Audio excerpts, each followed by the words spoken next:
Okay, so I'm driving the 2025 Cadillac Escalade IQ this week, and it has this interesting feature in which you're able to lock out your uncontrollable teenage driver from certain features in the car. You can set a speed limiter up to 85 miles an hour, you can limit acceleration, you can even keep the speakers quiet until they put their seatbelt on. And this was strange to me because America is not known for restraint, the Escalade shouldn't be, so what else are they hiding?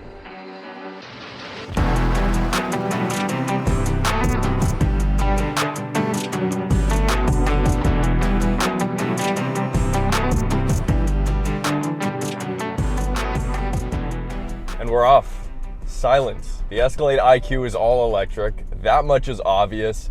Don't worry, they still make the standard Escalade, which has the 6.2 liter naturally aspirated V8 under the hood. The Escalade IQ is all about just not holding back. And with a huge SUV like this, a vehicle that weighs 9,134 pounds, weight doesn't really have to hold it back because a big SUV like this doesn't have to handle amazing. It's not like a sports car where if you add on extra battery, it really kills the purpose of the vehicle. With an Escalade, more luxury and more weight just come hand in hand and make the SUV, or should at least, a better experience. So we have 680 horsepower, 615 pound-feet of torque, unless if we go into our drive modes and hit VMAX, or in fact, I was doing it the hard way. It's on the steering wheel here too. If we just hit this V, we get a full 750 horsepower,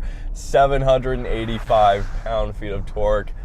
Insane. But like I mentioned, 9,000 pounds, so is it going to be quick? Yes.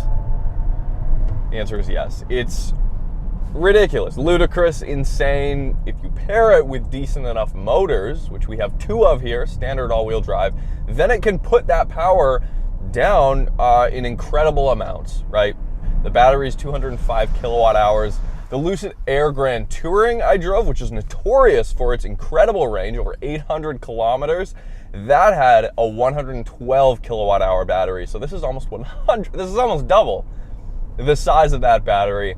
Range, so how far of a road trip are we talking about here? 740 kilometers or 460 miles. How does it handle all of this weight? Sure, power helps in a straight line, and this is just about as quick as the supercharged Escalade V, but more importantly is just how it rides. An Escalade needs to be incredibly comfortable. It does have mag ride. It also has air suspension, so it is able to be lowered up to 2 inches and raised up to 1 inch, but it handles really well. I'm in Tour right now as far as our drive mode is concerned, which has the suspension obviously in the most comfortable setting. It's comfortable for an Escalade. This vehicle would not be drivable if it did not have both the air suspension and the mag ride, so it softens things up quite a bit. It settles, the suspension settles so quickly. The mag ride is really good in that sense. And then when you're on a really nice road, that's when it gets up to, I was gonna say 10 out of 10, maybe an 8 out of 10 in ride quality. The steering's light. In Tour, the suspension in Tour, this is an Escalade experience.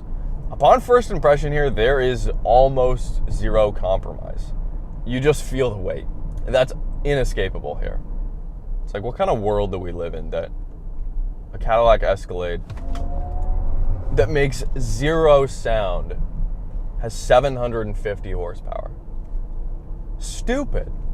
It's absolutely ludicrous. But I love it. I'm here for it. Let's do a 0 to 60. Doesn't have launch control, but we're just gonna mat it.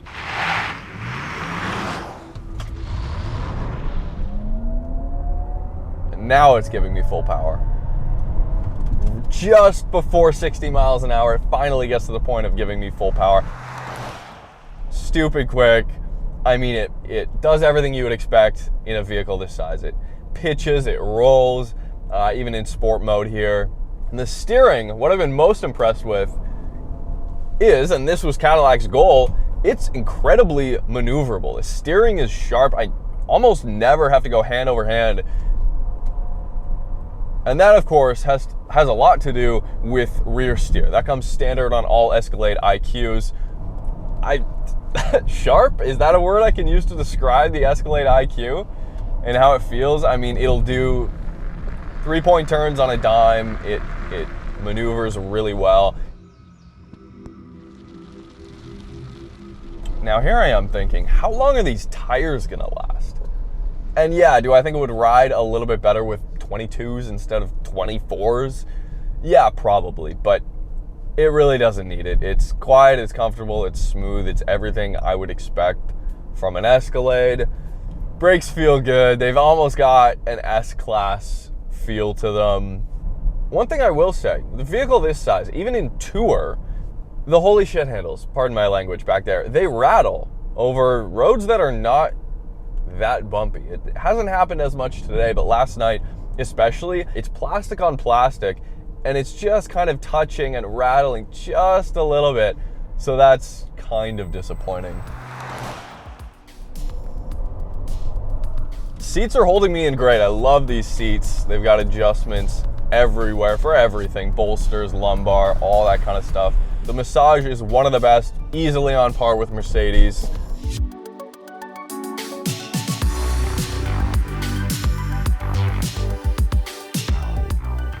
Brand new 55-inch widescreen here. I think GM's done it really well here. There are a ton of options. We can either use, of course, this screen as a touchscreen, or we can use this knob down here to kind of scroll through stuff. The Google Play Store, it does have Google built in, of course. We can customize the display a little bit, but overall, it is easy to look at. It's definitely easier to look at than use. I would have to spend days in this vehicle to go through all the settings. The ambient lighting, I mean, we've got a million options there. And we have our controls for both the first row, second row, and third row. We can control everything. Heated seats, of course, massage seats, which I mentioned. And overall, you know, after you get over the learning curve of all the options and screens, how everything works, it's an awesome place to be. The stitching is consistent, it's solid. I absolutely love the gloss wood grain here and the AKG 40 speaker audio system.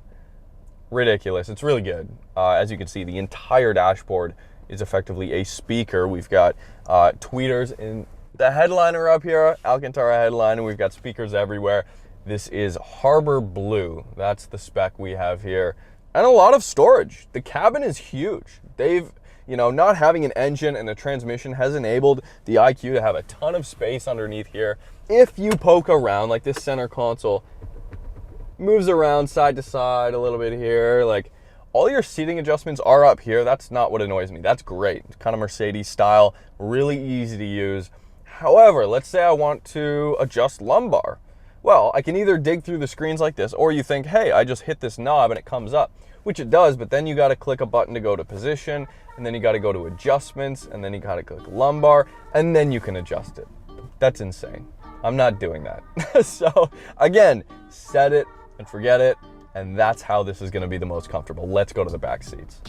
Not only do we have 2 wireless chargers up there, we also have 2 back here. That's kind of crazy. Of course, what you're looking at here is the second row executive package. That is a $10,000 option. Okay, so instead of just 2 captain's chairs that you would get normally, you get this incredible center console here, and it is quite incredible. So we've got cup holders up there, USB-Cs, of course, all the stuff you would imagine, you'd expect rather, and then boom, that 110 outlet down there. You can connect your Xbox, of course, and then here, and this is what the Escalade's really always been about. This is nothing new. It's the decision of, hey, do I want to be driving this vehicle, or do I want to be a passenger in the experience? That's kind of the ethos of a Rolls-Royce, to some extent certain Bentleys, although those are a little bit more dynamically engaging. But here in the Escalade, it's kind of crazy. There's an incredible amount of room here. Of course, if I had a laptop, a book, whatever, I can sit down and read. This thing probably weighs about 20 pounds if I took this out. So center screen here, that controls all of your climate control, the massage, effectively the exact same, a duplicate as the screen up there. Now these screens here, great. We can look at all the stuff, kind of like in-flight entertainment, I'll call it. You've got your speedometer, your range, all that stuff, right? But what you can't do, and this is surprising, maybe Cadillac will update or add this in an update in the future, but I can't have any of the Google apps in the back seat here. I can't watch YouTube. It is only an HDMI connected device. So those kinds of features would just throw this over the edge. Huge moonroof here. It doesn't open or anything, but it is UV protected. All right, guys, you remember Elvis. He's been in some videos before. Hello. How's it going, man? Great. This thing is massive. Is it bigger than you expected it to be? No, it's actually smaller than I thought. The newer Escalade, not the IQ, the non-IQ one, is, I feel like it's bigger for me. So there's a lot to take in here. Okay. How much longer do you think this is than the gas-powered Escalade? Because it is longer. It's longer? Yeah, oh, by a lot. That is, I feel like that is hidden with the size because the rear end looks like quite a bit shorter. You think that's because you pointed it out earlier, it slopes. Yes, in the back. And it has feels a very smaller. We'll dive into the interior bits a little bit, but you mentioned that this is not on the same, do you mention that this is not on the Escalade chassis? Basically, it's the Ultium powertrain. So think Hummer EV, GMC Denali truck. The wheelbase, so this is interesting you say it's smaller, and I'll tell you kind of why Cadillac did this, or why I think so. The wheelbase is 15 inches longer. That's wild. They hit it pretty well then. Yeah. Oh, shoot. And the entire length is a foot longer than the standard Escalade. So it's closer to an Escalade ESV. Oh, the big boy. Oh, wow. Okay. Yeah. Like whenever I look at, I'm a family man. So I have two brought kids. You out. Yeah, and I have a 3-row SUV, an Infiniti QX80. Yeah. And this one, it seems almost smaller than it in the back. For a 3-row, you would think it would be bigger, especially being an Escalade. I'm used to seeing like the ESV, the huge one, and so this is kind of smaller, but it looks cool though. I'm not sure if the hood itself is actually lower, but it's longer. Oh. So it's less stubby, you know what I mean? Than the standard Escalade. Yeah, so how do you open this thing? You just... That should work. Yeah, because no, it doesn't have one of those. It doesn't have one of those? No. In the back, if you wait patiently for 3 or 4 seconds, it'll open. Oh, that's cool. Yeah. That's cool. You would think they would add the little frunk thing because it's electric. They should do that. There's a frunk. Cadillac, are you listening? No? 2. So you don't have a manual, like a release? Not that I found. Okay. So this is effectively, they tried to make up for the slight lack of space. I believe it's about 2 less cubic feet of cargo space behind the 3rd row compared to the gas vehicle. I am going to guess, just by looking at all of this stuff, and if you look on the interior, it has some choice options. So I would say it's got all the options. This is probably 176,000 Canadian. Up? More? Higher. Higher. And it didn't close all the way. Oh, it didn't close. Okay, this is glitching out again. I think it was because you're there. Okay. It doesn't want to shut me. We'll more? $192,000. Or what is that? 170,000 USD. So this is my question to you, because you're in a gas-powered 3-row that does everything that you need it to do, and Cadillac has attempted with the extra space and all that, and the range. The range is incredible. What's the range? 740 kilometers. That's pretty good. That's pretty more than enough, I think. Yeah. So is it worth the $30,000 premium over the gas-powered Escalade? Honestly, based on design, I would pick the gas-powered Escalade. I don't really like how it looks cool, and it's huge. It's massive. But I for looks, I would take the gas-powered Escalade. Okay, that's fair. What about you? I would as well. This is the thing. I like the front end and the grille of the gas-powered one better. I think it looks more American. It looks a little bit more aggressive. But the way the lengthened hood and the curved back makes it look more like kind of a limo, a little bit more streamlined. That I think looks cool. I think this has incredible presence. Yeah. But I agree. I would take, especially the rear end, the taillights. I like the standard. For some reason, it kind of gives me a Kia front end style. Oh, don't say that. It kind of gives me like like one of the new Kias. Like like I don't like all this Right. here, like yes. this painted section that is like with the extra. I don't know what's happening here. Lights. They have to EVify it, like this fake grill, like that's painted on. I'm like, what? I mean, I guess without it, it's gonna look flat. Like they're trying to make it look more like a gas-powered. These do light up though. These light up. Like it's too much. It's trying too hard for me. Fair enough, man. It's trying too hard. But isn't that the Escalade way? That's true. That's but true. Isn't that it? You know? Yeah. But yeah, the rear end, I think the gas-powered one looks better. I see that they were trying to kind of split the lights here. Okay. And kind of make it look not as tall. Yeah. I think that's the goal. Yeah. And I don't know how I feel about the slopiness about it. They probably did it for more styling, to look more. Yes. Maybe it helps the air a little bit. It does. Too. About 15% less drag than the previous gas-powered Escalade. Okay. Yeah, because it tapers off less. The other one looks like not like a slab, but it's like sharper. Click the Cadillac button. Yeah, why doesn't that happen for the front? I don't know. The front trunk. That's a good point. Man. Your mind was in the right place. You're like, it's like a VW where you click the thing. Exactly. What happens then is, well, first you got to put the second row further up to fold these down. Oh my gosh. And the second row doesn't fold all the way down. Really? Not even close. I guess these are like captain's chairs, so it's like, it makes sense. Yeah. It is nice to have that there though. And it goes down pretty fast. My Infinity, you have to sit down, press it, and wait for like 5 business days for it to go down. This is pretty fast. Dang, this interior kind of looks nice. It's incredible. Yeah. Dang. I think it's probably Look at that screen. That is the biggest screen I've ever seen. Let's count how many screens there are before I come to the back. Yeah, 1, 2, 3, 4. Is that one screen or like 3 in one? Technically, 5, it's 6, 3. 7. Yeah. Technically, it's 3. That's a lot of screens. Okay, how do I get to the back? There should be a button somewhere, because I'm assuming I paid $190,000 for this car. Yeah, you're not going to do it yourself. Oh, don't tell me this is how it's done. Yeah, and you have to hold it. No, no. Wait, there's no like manual button? There is, but it does the same thing. No Okay, way. there you go. This is all the room you have. Hey What man, in if the you can world? find a hidden button that pushes it further forward, No. all ears. Hold on. There has to be a way. that's what I thought. Wait, this doesn't go forward anymore? No. Oh, come on, man. Like, who are they trying to get? Is there a way to undo this seatbelt? Okay. That's the biggest obstacle. Do you Yeah, go like over or how- under the seatbelt? This is this is so funny. I mean, right now it looks like I have a lot of knee room. No, but see now you gotta hold it again. Oh, okay, come on. You're waiting, the baby is crying. Yes. You're like, Skittles are everywhere. how? It's probably my biggest issue with the vehicle as spec'd is This seat? is getting into the third row. The third row? So, does it come with an actual third row and not captain's chairs? No, it comes with captain's chairs. You can only get it as a 7-seater, but it doesn't have this huge thing. Oh, So you can, it'll make it a lot easier. first off, these are like a mechanical quick fold down, full flat. And then you can also just walk in the center if you want. Oh, okay.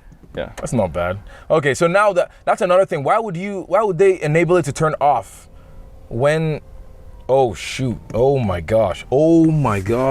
And they did create some headroom, so that's good. Yeah. Because I'm 6'1" and I still have enough headroom. Probably 3 extra inches. Yeah, no, it's good. It's but a lot there's of no knee room almost at all. No. Yeah, this is pretty tight. Okay, how do you get out of this place now?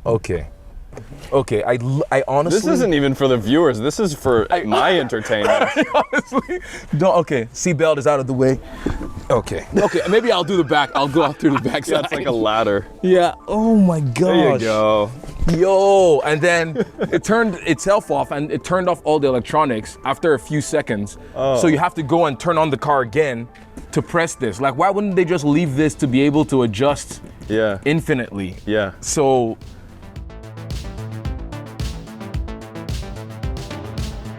Here we go. I think he's trying to do the crab walk thing. Send it. What? That's crazy. What the That is, that's so sick. That is amazing. What the? That looks so weird. What? Looks ridiculous. That's so funny. It looks so stupid. Yo.